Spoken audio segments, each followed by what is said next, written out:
ሰላም ቤተሰብ እስኪ ያዳምጡት። እኔ ደክሞኛል። ታይ ግን እኔ ችግሬን ማወቅ ፈልጋለሁ። በዚህ ልክ ሰው የሚያሳድድ ለምንድን ነው? እኔ ምንድን ነው የተፈጠረው? አሁን ምን ተፈጠረ? ሰዎች ማሳደዱን ለምታውቂው ምን ዛሬ ተፈጠረ? ግን ባለፈ ላይ ብላይ ያየው ታውቂያለሽ። የዚህ ሀገር መንግስት ገባ ጋ ማሳዩ ተባልን፣ አሳየን። የሚጠበቅብንን ነገር አሳየን። ተመልሰው ሄዱ። ትናንትና መጥቶ ብላ ምን ማለት ነው? እሺ መጥቶ ብላ በቀደም ነግሬሻለሁ። ከዛ በፊትም መጡ። ሴት መጣች ትናንትና። ዛሬ ደግሞ ሱቁ ምን ተብሎ ተበልቋል? ከኒና ነው የሚሸጠው ተብሎ ተበልቋል። ሽራይክ እሺ ከዛ ሰላም ሰላም፣ ውድና የተከበራችሁ የዚህ ቲቪ ቤተሰቦች እንዴት ናችሁ? ሰላማችሁ ብዝት ትርፍርፍ ይበልልኝ። እኔ ጋር ሁሉ ሰላም እግዚአብሔር ይመስገን። እንደሰማችሁት እንግዲህ ሸዋዬ ገጠሪዋ በጣም በሚያሳዝን ሁኔታ ምቀኞች ተነስተውባታል ማለት ነው። ሸዋዬ ገጠሪዋ እንግዲህ ብዙ ጊዜ የምናውቃት ሸዋዬን በምንድን ነው የምናውቃት? ሸዋዬን በአብዛኛው ጊዜ ያወቅናት አንደኛ በንግድ ነበረ። ከዛም ደግሞ ልጇ ታሞ በጣም ስትሰቃይ የነበረች ምስኪን እህታችን በሳውዲ አረቢያ በየግሩፑ በየቦታው ላይ እርዷት እባካችሁ ተብሎ ልጇ እንደዛ በቃ ሞተች ማለት ይቻላል። ልጅቷ ምን አክል ታማ በጣም በሚያሳዝንና በሚያሳቅቅ ሁኔታ ህዝብ እያነባ እሷም ስታነባ ነበር አይደል? ከዛም ፈጣሪ መስገን ልጆቿንም ወደ ሀገር ልካ የአራት ልጆች እናት ናት። ልጇም ድናላት። ከዛ ስሉስ እንባ ከዛ ሁሉ ለቅሶ ከብዙ ችግር መከራ ያለፈች ናት ሸዋዬ ማለት። ይህንንም ደግሞ ከእሷ ታሪክ መስማት አይጠበቅብንም። ለምን ካላችሁ የእሷን ታሪክ በሚዲያ ላይ በጣም አይተነዋል። በጣም ልብ የሚሰብር ጀግና እናት፣ የምታሳዝን እናት ናት። አራት ልጆቿን በመከራ በስቃይ ነው ያሳለፈችው ማለት ነው። እንዲሁም ወደ ሀገር ልካለች። የምታምር ቆንጅየዋ ልጅ ህፃኗ ደግሞ እዚህ ነበረች። እሷንም እንግዲህ አሁን በቅርብ ነው የላከች ማለት ነው። ወደ ሀገር ልካታለች በዚህ ሳምንት ውስጥ ማለት ነው። እና ልጅቷን ከመላኳ እንግዲህ ወር እንኳን ሳይቆይ ነው እንደገና ይሄ ነገር የተፈጠረባት ማለት ነው። በጣም ያሳዝናል፣ ልብ ይሰብራል ማለት ነው። እና የሸዋዬ ነገር እንደሰማችኋት እንግዲህ ነግዳ የምትበላው ምስኪኗን ሴት የልጆች እናት ሰርታ እንዳታድር በቀናት ተነሳስተው እንደሰማችሁት የምትሸጠው ኪኒን ነው። ኪኒን ማለት የምንድን ነው ካላችሁ ነፍሰ ጡር ሰዎች ያለ ፍላጎት ማለት ነው ሳይፈልጉ ጽንስ እንትን ሲል ማለት ነው። ያን ጽንስ እንግዲህ ለማጨናገፍ የሚጠቀሙት መድኃኒት ማለት ነው። እና እሱን ነው የምትሸጠው ተብለው ነው ሂደው የበለቋት። እንግዲህ 3 ጊዜ ነው መጥቶ የቤቷ እየተፈተሸው ማለት ነው። ከፈተሿትም በኋላ ደግሞ ምንም ስላላገኙ ተመልሰው ሂደዋል። አሁንም በህግ ተይዟል። ቤቷንም አሽገውባት ነበረ ልብስ ቤቷን። አሁን ደግሞ ተከፍቶላታል ማለት ነው። ግን በጣም ያሳዝናል እውነት። እች ልጅ አታሳዝንም? የእሷ ታሪክ ምኗ ያስቀናል? የሚያሳዝንና አንጀት የሚበላ ነው እንጂ በቃ እሷ ስታለቅስ ማየት እንጂ እናንተ ስትስቅ ማየት አትፈልጉም ማለት ነው እንደዚህ አይነት ሰዎች። ምክንያቱም ለምን እንደማትፈልጉም እዚህ ጋር ማሳያ ነው። አሁን ትንሽ ስለሳቀች ነው፣ አሁን እንደ ሰው ስለሆነች ነው። አሁን በቅርብ ነው ደግሞ የከፈተችው። በጣም ነው የሚያሳዝን እውነት። በጣም ታስጠላላችሁ እንደዚህ አይነት ስራ የምትሰሩት። አንድ ምስኪን ሴት ማሳደድ እና ማስለቀስ በዚህ ልክ ምን አስፈለገ? ተው ኢትዮጵያን ግን እንደ ኢትዮጵያና እንደ ሀበሻ ግን ምቀኛ አለ የእውነት። እስኪ የዚችን ልጅ ታሪክ አህመድ ወሎ ቻናል ላይ እስኪ ሂዳችሁ ታሪኳን እስኪ ስሙ። ከዚህ በፊት በልጆቿ ምን ልታረግ እንደነበረ ምን እንደደረሰባት ሳውዲ አረቢያ ላይ ስንት ግፍ ስንት መከራ እንዳሳለፈች እሷ ተናግራለች። ታሪኳን ደግሞ መስማት ከፈለጋችሁ እያለቀሳችሁ ነው ያን ነገር የምትጨርሱት። እውነቴን ነው የምለው። ሄዳችሁ እስኪ የእሷን ታሪክ ሁላችሁም ታውቁታላችሁ። አህመድ ወሎ ማለት ነው። እሱ ጋር ሄዳችሁ ስሙት። ሸዋዬ ኢንተርቪው ሲያደርጋት ምን እንዳሳለፈች ማለት ነው።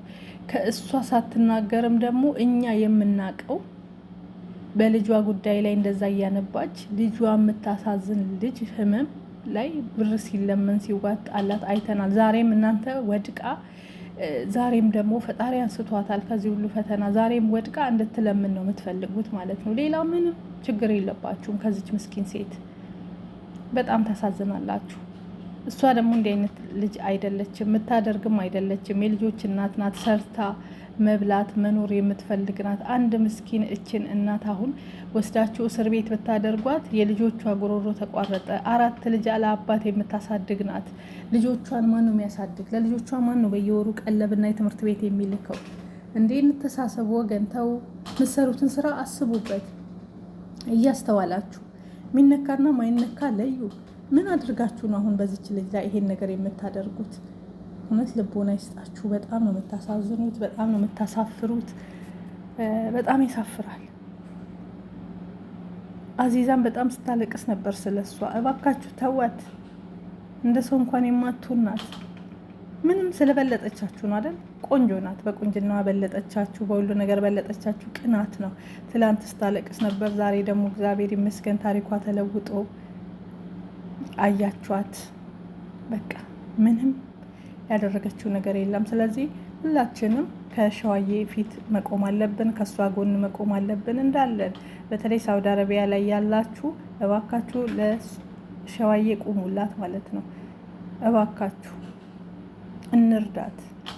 በገንዘብ አይደለም በሀሳብ እንርዳት። ከጎኗ እንቁም፣ አለንልሽ እንበላት። የሚታገዘውን ነገር ሁሉ አግዟት። ኤምባሲ ከጎኗ መቆም አለበት። እች ልጅ አላጽያቱ አሁን እች ልጅ እስር ቤት ተወስዳ ብትወረወር እዛ በትበሰብስ፣ ይሄ እኮ ወንጀል እኮ ነው። ይሄ እኮ ህይወት መንጠቅ ማለት እኮ ነው። ይሄ ከባድ ወንጀል ነው እኮ። ሳውዲ አረቢያ ምን ሆናችሁ ነው? ህይወትን እኮ ያስነጥቃል ይሄ። እናንተ እኮ ይሄን እኮ ያደረጋችኋት እኮ። ይሄ ነገር ቢገኝና የሆነ ነገር ቢሆን እሱንም የለም እንጂ እናንተ ያደረጋችኋትና የከሰሳችኋት እችን ሴት እስር ቤት ተወርውራ ከዛም ህይወቷ እንዳያምር እንደዛ እንድትበሰብስ ነው የፈለጋችሁ። ግን በጣም ታሳዝናላችሁም ታሳፍራላችሁም። ፈጣሪ ልቦና ይስጣችሁ። እውነቴን ነው የምለው። ኢትዮጵያዊ ሁናችሁ በአንድ በእህታችሁ ላይ እጅ እየቀሰራችሁ የዚችን ልጅ ህይወት ለማበላሸት የልጆቿን ህይወት ለማበላሸት የምሰሩ ሰዎች ነገ በእናንተ ቤት ይገባል። እየግባባችሁ ቤታችሁ። እውነት ፈጣሪ የእጃችሁን ይስጣችሁ። የእሷ እንባዋ እውነት መሬት ጠብ አይበል። እንባዋ ይፋረዳችሁ። አንድ ስደተኛ ምስኪን የልጆች እናት ምን አደረገቻችሁ? ሸዋዬ ምንድነው ጥፋቷ? ምንም ስትሆን አላየንም እኮ። ወንድ ጋር ስትላላስ አላየንም እኮ። ወንድ ጋር ስትጨምላለቅ አላየንም እኮ። የራሷን ቪዲዮ ነው እየሰራች የምትለቀው። ስራዋን ነው የምታሳየን። ግዙኝ ነው የምትለው። አልለመነችም። እንደ ማንኛውም ነጋዴ ነው አሁን ነው ሚዲያ ላይ ወጥታ መነገድ እንትን ያለችው እንጂ ከዚህ በፊትም ልብስ ነው የምትነግደው። አዎ፣ ግን በመካከል ላይ ሁሉ ነገሯ ምስቅልቅል አባቱ ህይወቷ ወጥቶ በልጇ ህመም ብዙ ኪሳራ ብዙ ነገር ደርሶባት ወድቃ ነበረ። እግዚአብሔር አነሳት፣ የኢትዮጵያ ህዝብም አነሳት፣ ሰው ምራራላት በዛን ሰዓት። አሁን ደግሞ ደግማችሁ ደግሞ እችን ልጅ ማስለቀስ ትፈልጋላችሁ። እናንተ አልቅሱ፣ የእሷን ፋንታ ማለት ነው። እውነት ለእናንተ ይለቀስ። ለአንድ ምስኪን በጣም አንጀቴን የበላችኝ። ምን በድዬ ነው? ምን አርጌ ነው? በዚህ ናክል እንደው ክፋቴን ክፉ ኮንኩ የኢትዮጵያ ህዝብ ንገሩኝ እያለች ነው። ምንም ክፋት የለብሽም እህቴ፣ አንድ ነገር የለብሽም። የእኛ ሰው ምቀኛ ነው። የእኛ ሰው ተንኮለኛ ነው። የእኛ ሰው ከፍ ስትይ ማየት አይወድም። በቃ ሱቅሽን አይቶ አይኑ ቀላ፣ ተቃጠለ። ሌላ ምንም ነገር አይደለም። እንደ ማንኛውም መዳም ቤት እኮ ደቼ በልታ እኮ ነው ለዚህ ሱቅም የደረሰችው። አፈር በልታ አፈር ግጣ እንደ ሁላችን። እንዴ ምን ናችሁ ነው? እንደው ፈጣሪ ልቦና ይስጣችሁ። እውነት በጣም ነው የምታሳዝኑትም የምታሳፍሩትም። አሁንም ነገሩ አልተዘጋም። ምክንያቱም በክስ ተይዟል። ገና ነው። መጡ አዩ፣ ስልኳንም ወሰዱባት። ስልኳንም ወስደው ፈተሹ። ከስልኳን ምንም አልተገኘም። ቤቷን ሁሉ ፈተሹ። 3 ጊዜ ነው የመጡት ማለት ነው። ከዛ መተው አሽገውባት ሄዱ። እንደገና ደግሞ መተው ከፈቱላት። ምንም ነገር ሲያጡ ሐራም ተው። ፈጣሪ ከሷ ጋር ነው። ነገ ደግሞ ሌላም ነገር ታመጡባት አላችሁ። በዚህ አይነት የሆነ ነገር ወስዳችሁ ሱቋ ላይ ጥላችሁስ ግቡ ብትሉ እንዴ። ለማንኛውም ሸዋዬ ተጠንቀቂ እህቴ ማለት ነው። ገዢ መስለው መተው የሆነ አሁን የተባለውን ነገር ጥለውብሽ ሊሄዱ ይችላሉ ቤት። ልክ እነሱ እንደወጡ ደግሞ ተከተለኝ ታገኛለህ ይላል። ለማንኛውም እግራቸውን እጃቸውን አንድ ሰው ቤትሽ መጥቶ የሆነ ነገር ጥሎ እንዳይሄድ ሶፍት እንኳን ምንም አይነት ነገር በደንብ ተጠንቀቂው። ምን አይነት ተንኮለኛና ባለጌ ሰዎች ናቸው! እውነት ታሳዝናላችሁ። ፈጣሪ ልቦና ይስጣችሁ። አይዞሽ እህቴ፣ እግዚአብሔር ካንቺ ጋር ነው። ሰው ቢጥል እግዚአብሔር አይጥልም። አይዞሽ፣ ያልፋል። ሁሉም ነገር ለበጎ ነው አንዳንዴ። ወይ በዚህ ማሳቦ ፈጣሪ አይታወቅም ሀገርሽ ላይ ያስገብቶ ከልጆችሽ ጋር ጥሩ ነገር ጥሩ ህይወት ሊከፍትልሽ ይችላል። እነዚህ ቢመቀኙም ሞላው ኢትዮጵያ ህዝብ ካንቺ ጋር ነው። ምቀኞች ወይ አንድ ወይ ሁለት ናቸው ይሄን ሴራ የሚያሴሩብሽ።